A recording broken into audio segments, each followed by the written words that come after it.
When I first read this story, or these three stories rather, there were a lot of questions that came to mind.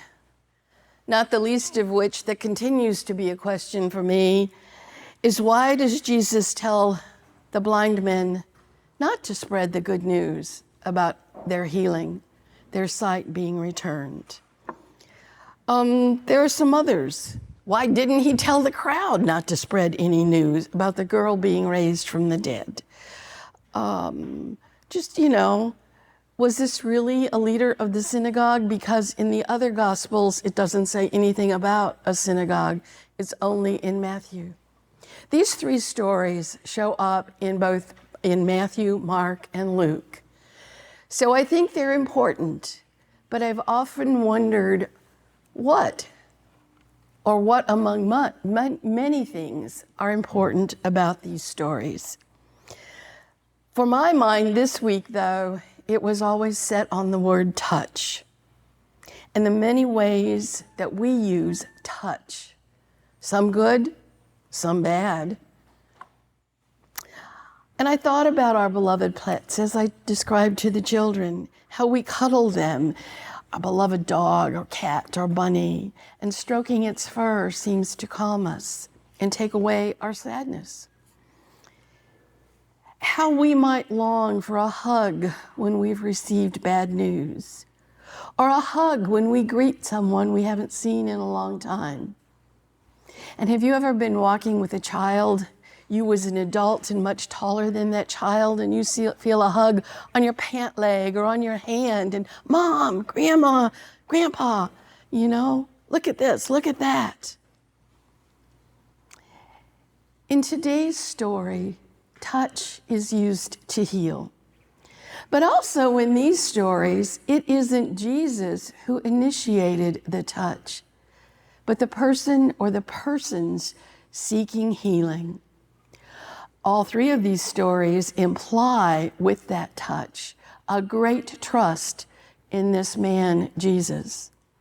Trust that whatever it is that Jesus had, wherever his authority to heal comes from, that he has the ability to heal disease and raise the dead.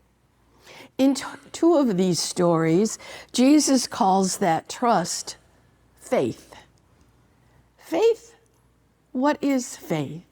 What was the faith of those seeking healing from Jesus? What exactly did they believe in? We can define faith somewhat. I can say that I have faith or trust that the earth is round. It's a provable fact that this planet on which we live is more or less round in shape. I can also stand here and say I have faith in Jesus. But what does that mean to have faith in someone? Is it that I believed he lived and died and rose?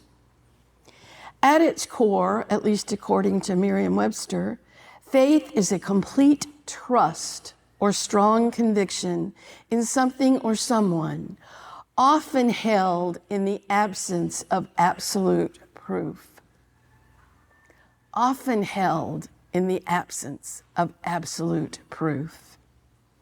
It is a powerful driver of human action that goes beyond mere belief, influencing how we live, hope, and connect with the world around us. How were those people seeking healing influenced by this man, Jesus, and their trust in Jesus? So what drew my curiosity to these stories is first, as I've said before, the idea of touch, because Jesus, in the three synoptic gospels, healed more than 30 times. He healed using touch.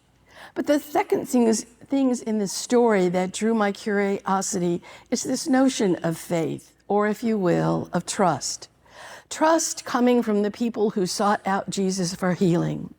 We are never told the background of those seeking healing. Maybe once or twice we are given a name or perhaps learn something about their employment if in fact the leader was a leader of the synagogue. In these narratives, Jesus never asks about their faith. He simply seems to know that they trust him, that they have faith in him. This trust, this faith that Jesus knew came from those people. Their actions, they reached out to Jesus. This faith, they basically exuded it. It was emitted from them. It flowed from them. Jesus could feel their faith. In Matthew's gospel, by now in Jesus' ministry, he had proven himself to have authority. He'd cast out demons, he'd healed others along the way, he'd called disciples, and sat on a hillside teaching about the kingdom of heaven. So I ask, what part of Jesus did these seekers trust? What did they have faith in? Was it simply that they'd seen him heal others and wanted it for themselves? Or did their faith include the belief that Jesus was the Son of God, the promised Jewish Messiah? In Christianity, these verses have often been used to measure someone's faith. The thought being that if you pray and pray and pray hard enough but aren't healed, then your faith isn't strong enough. Actually, look at these folks in Matthew. Jesus said, your faith has healed you. But that's a bad interpretation of these stories. After all, Jesus didn't ask the temple leader about his faith. In fact, in that story, that portion of the story, faith isn't even mentioned. Jesus really didn't ask the hemorrhaging woman about her faith. And while he did ask the blind man, what he asked was this: do you really believe I can do this? Have you ever been asked that? Do you really think I can do this? Maybe you're going to take a really hard test. Mom, do you really think I can do this? Maybe that's what Jesus was asking. Do you believe I can do this? Not, do you believe that I am the Son of God? What I want to point out then in all of three of these stories is that those seeking healing are the ones who came to Jesus. Their very action of going to him was felt by Jesus, and his compassion and mercy led him to touch and heal. In all of the healing stories of Jesus, seekers came to him or were brought by friends for healing. And in all of these stories, touch was important. Touch was the sign of healing. And as I read through my sermon notes this morning, I thought about our sacraments and what sign is involved in our sacraments.